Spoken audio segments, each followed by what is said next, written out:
अच्छा सुनो, सब्सक्राइब करते वक्त ना घंटी बजा देना ताकि जब मैं ऑनलाइन आऊँ तो तुम्हारे फोन की भी नमस्कार दोस्तों, आप सभी का स्वागत है हमारे YouTube चैनल पर। तो आज हम बात करेंगे UP TET exam 2023 latest update के बारे में। तो आज हमारी तारीख हो चुकी है 21 मार्च 2023 की। बड़ी अपडेट में सबसे पहले बात करेंगे आज की breaking news. UP TET CTET 2023 notification latest update को हम इस वीडियो में डिस्कस करेंगे। परीक्षा की तारीख क्या होने वाली है, संभावित पूरी अपडेट को देखेंगे। जी हाँ दोस्तों, आप में से काफी बच्चों का सवाल आ रहा था कि सर जी जो सीटेट का ठीक है नोटिफिकेशन है वो कब तक आएगा और कब से आवेदन की प्रक्रिया शुरू होगी। देखिए, सीटेट जुलाई सेशन एग्जाम 2023 ऑल डिटेल्स में हम बात करेंगे। तो हो सकता है कि जो हमारी परीक्षा की तारीख या नोटिफिकेशन हो ये आएगा जून में। ठीक है, एग्जाम डेट दोस्तों हमारा अगस्त में हो सकता है। देखिए, सीटेट जुलाई की बात होती है लेकिन पेपर अगस्त तक चला जाता है। और आप लोग को पता है पेपर हमारा ऑनलाइन मोड में होगा, लेकिन अब ऑनलाइन मोड बंद ही हो जाए तो बेहतर होगा। देखिए, ऑनलाइन मोड से फायदा नहीं होता, नुकसान ज्यादा होता है। पेपर में धांधली भैया बहुत आसान हो जाती है धांधली करने वालों के लिए, क्योंकि उसमें जो सॉल्वर गैंग होता है घर बैठे किसी भी बच्चे का पेपर सॉल्व कर सकते हैं। आपने देखा होगा लास्ट टाइम कुछ रिपोर्ट्स आई थी, चाहे केवीएस में धांधली हो, सीटेट में रही हो, 2-2 लाख रुपए में जो पेपर बिकने वाली बातें थी सामने आई थी न्यूज़पेपर के माध्यम से। तो काफी बड़ी बड़ी धांधलियां ऑनलाइन पेपर में भी सामने आ जाती है। ठीक है, कोरोना काल था उस समय पेपर ऑनलाइन हो गया, ठीक है, लेकिन अब ऑनलाइन पेपर कराने का उतना मतलब नहीं रहता है, जिसमें बच्चों को नुकसान होता है। एक तो पेपर पहले आपको पता लगभग 1 से लेकर 2 महीने तक आपका पेपर चलता है। अगर पेपर एक दिन में मात्र कंप्लीट होता है तो उसका रिजल्ट भी 15 दिन के भीतर आता है, 15 से 20 मैक्सिमम मान लीजिए 21 डेज। ठीक है, तो 3 हफ्ते में आपका रिजल्ट आता है। वो बेहतर प्रक्रिया है कि आप सोचिए 2 महीने तक पेपर चल रहा है। एक तो पेपर आपके घर से दूर हो रहा है, किसी बच्चे का सेंटर दिल्ली चला जा रहा है, कोई मतलब हो रहा है? मतलब यार 1200 रुपये फॉर्म भरने का, उसके बाद 2-3 हजार रुपये आने जाने का खर्चा हो जाता है। बताइए, इतना महंगा पेपर पड़ रहा है सीटेट का। तो काफी बच्चे ऐसे होते हैं जो हर बार अपने स्कोर को और ज्यादा करने के लिए पेपर देते हैं। मान लीजिए इस बार कुछ बच्चों का नंबर 110 आए तो इस बार टारगेट होगा उन बच्चों का 140 का। कुछ बच्चे इस बार 82 नंबर लाए तो सोचेंगे अगली बार हम 120 लेकर आए। तो सभी बच्चे अपने आप को इम्प्रूव करने के लिए पेपर देते रहते हैं। लेकिन ये सब देखिए डिटेल्स हो गई हैं।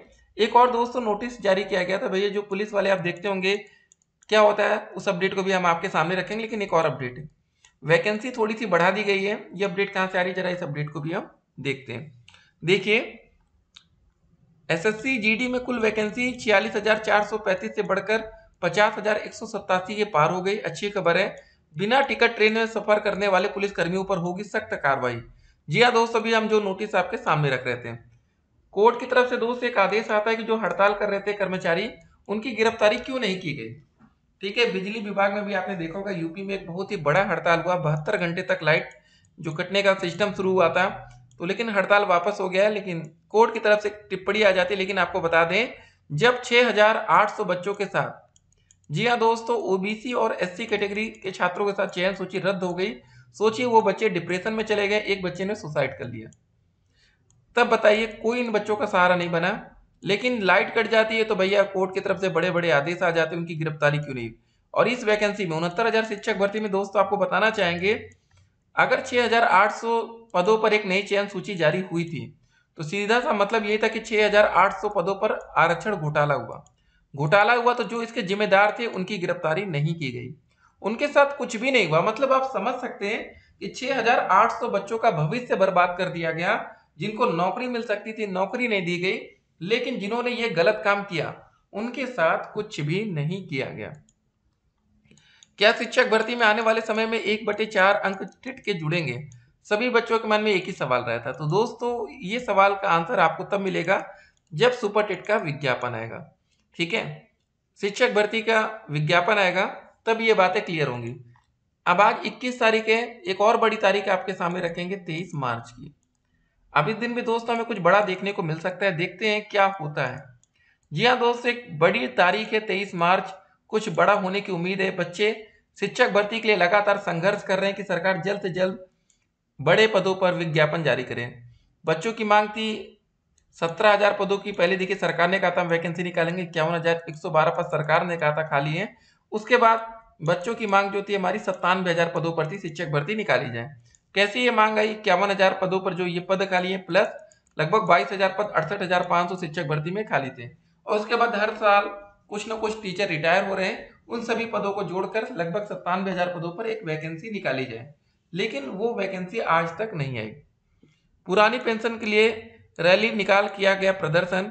यूपी सुपर टेट विज्ञापन, क्या बीएड के छात्र कर पाएंगे आवेदन। दोस्तों, बीएड और बीटीसी का मामला सुप्रीम कोर्ट में कंप्लीट हो चुका है, सुनवाई समाप्त हो चुकी है, बस ऑर्डर का इंतजार है। फैसले की घड़ी आ चुकी है, अब किसी भी समय सुप्रीम कोर्ट अपना फैसला सुना देगा।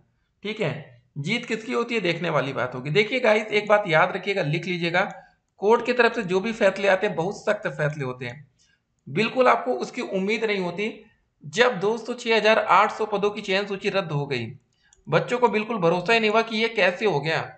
मतलब बच्चे गए थे कोर्ट में कि 19,000 पदों पर घोटाला और पद जुड़ जाएं, लेकिन उल्टा क्या हो जाता है कि जो पदों पर वैकेंसी मतलब चयन सूची थी उसको भी रद्द करके हटा ही दिया गया। 69,000 शिक्षक भर्ती मामला, जाने अब किसे मिलेगी नौकरी किसे नहीं। ये बात जरा आप लोग भी जान जाइए, जो बच्चे नए हैं और जो बच्चे 69,000 के वो भी देखेंगे। जाने अब किसे मिलेगी नौकरी किसे नहीं। हाई कोर्ट की लखनऊ खंडपीठ ने राज्य सरकार को सहायक शिक्षक भर्ती परीक्षा 2019 के लिए जारी मेरिट लिस्ट पर पुनर्विचार करने का आदेश दिया है। 1 जून 2020 को जारी हुई इस लिस्ट को पुनर्विचार कर 3 महीने में समीक्षा कर अभ्यर्थियों की मेरिट सूची तैयार करने का आदेश दिया गया है। आरक्षित उम्मीदवारों की लिस्ट भी खारिज कर दी गई। अदालत की पीठ ने इसके साथ ही इसी भर्ती परीक्षा के क्रम में आरक्षित कैटेगरी के अतिरिक्त 6,800 अभ्यर्थियों की मेरिट लिस्ट को खारिज कर दिया, जो 5 जनवरी 2022 को जारी की गई थी। ऐसे में अब अभ्यर्थी इस सवाल को लेकर परेशान है कि इस भर्ती के तहत अब किसे नौकरी मिलेगी। क्या है 69,000 शिक्षक भर्ती। यूपी में अखिलेश यादव की सरकार द्वारा शिक्षा मित्रों के समायोजन को कोर्ट ने रद्द कर दिया था और खाली हुए 1,26,000 पदों पर भर्ती का आदेश दिया गया था। इस पर सरकार ने कहा कि इतनी बड़ी भर्ती एक साथ नहीं हो सकती, इसलिए एक बार में 69,000 और दूसरी बार 68,000 सहायक शिक्षक भर्ती की जाएगी। यह शिक्षकों की भर्ती का पहला चरण है। क्यों अदालत पहुंचा था मामला। इलाहाबाद हाई कोर्ट की लखनऊ बेंच के जस्टिस ओम प्रकाश शुक्ल की एकल पीठ ने यह आदेश जारी किया है कि कोर्ट में दर्ज याचिकाओं में चयन सूची को इस आधार पर चुनौती दी गई थी कि आरक्षित कैटेगरी के उन अभ्यर्थियों को भी अनारक्षित कैटेगरी में ही जगह दी गई है जिन्होंने अनारक्षित वर्ग के लिए तय कट ऑफ मार्क्स प्राप्त किए हैं। दूसरी ओर अनारक्षित वर्ग के अभ्यर्थियों की ओर से दाखिल याचिका में कहा गया था कि आरक्षित वर्ग के उन अभ्यर्थियों को गलत तरीके से अनारक्षित वर्ग में रखा गया जिन्होंने टेट व सहायक शिक्षक भर्ती परीक्षा में आरक्षण का लाभ ले लिया था। मतलब देखिए, दोहरा आरक्षण। अब देखिए, आपको एक बात और समझनी है, चलिए भी पूरी अपडेट को देखने पहले। अदालत में कहा गया कि एक बार आरक्षण का लाभ दिए जाने के बाद अनारक्षित वर्ग में आरक्षित अभ्यर्थियों का चयन करना गलत है। वही दो याचिकाओं में 5 जनवरी 2022 को आरक्षित वर्ग के 6800 अभ्यर्थियों की जारी चयन सूची को यह कहते हुए चुनौती दी गई थी कि इसे बिना विज्ञापन के ही जारी किया गया था। पुराने नौकरी करने वाले टीचर्स का क्या होगा। इस भर्ती में पुराने चयनित लोग जो नौकरी कर रहे हैं वे अभी काम करते रहेंगे। कोर्ट ने राज्य सरकार को 3 महीने का समय दिया है। ऐसे में 2 महीने के समय के बाद जब नई लिस्ट जारी होगी तब उनके बाद डिसीजन होगा कि कितने लोगों को रखना है कितने को नहीं। तो ये समझ लीजिए कि नौकरी मिलने के बाद भी आपकी नौकरी जा सकती है। हाँ, एक बात आपको बता रहे थे, अभी दोस्तों हमारा जो यूपी टेट या सी टेट का पेपर होता है उसमें सिर्फ हमें क्वालिफाई करना होता है। ठीक है, अगर आप उसमें 82 नंबर भी ले आते हैं और एक बच्चा 150 नंबर भी ले आता है तो कोई फर्क नहीं पड़ता, सिर्फ पास वहां देखा जाता है कि आप पास है या फेल। पास है तो मौका मिलेगा, फेल है तो मौका नहीं मिलेगा। ठीक है, लेकिन जब 1/4 अंक की बात आ जाएगी तो फिर उससे प्रभावित होगा मामला। अगर एक बच्चा 82 नंबर पाएगा तो उसकी मेरिट कम हो जाएगी, 150 नंबर पाने वाले की मेरिट बढ़ जाएगी। तब दोस्तों यूपी टेट और सी टेट का पेपर भी एक सुपर टेट जैसा ही हो जाएगा कि मतलब मान लीजिए ये सुपर टेट 1 और सुपर टेट 2 हो जाएगा हमारा जो फाइनल होगा। दोनों के नंबर जोड़कर मेरिट बनेगी, उसके बाद आपको नियुक्ति पत्र मिलेगा। फिर दोहरा आरक्षण की बात आ जाएगी, क्योंकि यहाँ पर भी आरक्षण वहां पर भी आरक्षण, फिर बाद में जो फाइनल चयन सूची बनती है वहां पर एक अलग आरक्षण होता है। तो ये सब बातें सामने वहां रखी जा सकती हैं, देखते हैं क्या होता है। फिलहाल दोस्तों टेट का नोटिफिकेशन अब किसी भी समय किसी भी वक्त जारी हो सकता है। ठीक है, आपने ट्विटर के माध्यम से कुछ अपडेट्स को भी देखा होगा। 23 मार्च एक बड़ा दिन होने वाला है। ठीक है, नई शिक्षक भर्ती की उम्मीद लगभग खत्म है, लेकिन एक बार उम्मीद जगने की है, देखते हैं क्या होता है। अगर आप लोग हमारे यूट्यूब चैनल पर नए हो तो चैनल को सब्सक्राइब करके जरूर हमारे साथ जुड़िएगा, इस मुहिम का हिस्सा बनिए ताकि जल्द से जल्द एक बड़ी वैकेंसी आए और आप लोग को जल्द से जल्द नौकरी मिले। नहीं तो दोस्तों 2019 से आज तक नौकरी नहीं आई है तो फिर उम्मीद भी 2023 में कमी होती जाती है, क्योंकि जब शिक्षा मंत्री जी कहते हैं कि छात्र शिक्षक का अनुपात लगभग बराबर है तो वैकेंसी की जरूरत क्या है। सिंपल सी बात है, जब अनुपात ही बराबर, वैकेंसी नहीं खाली तो वैकेंसी आएगी कैसे। तो ये सब मामला है दोस्तों, जुड़े रहिए हमारे साथ। बाकी जो भी अपडेट आएगी, अपडेट हम आप तक पहुंचाएंगे, चाहे शिक्षक भर्ती की अपडेट हो, बीएड बीटीसी सुप्रीम कोर्ट की अपडेट हो, हर एक अपडेट पहुंचाएंगे। मिलेंगे एक और वीडियो में, तब तक के लिए stay connected. Have a nice day.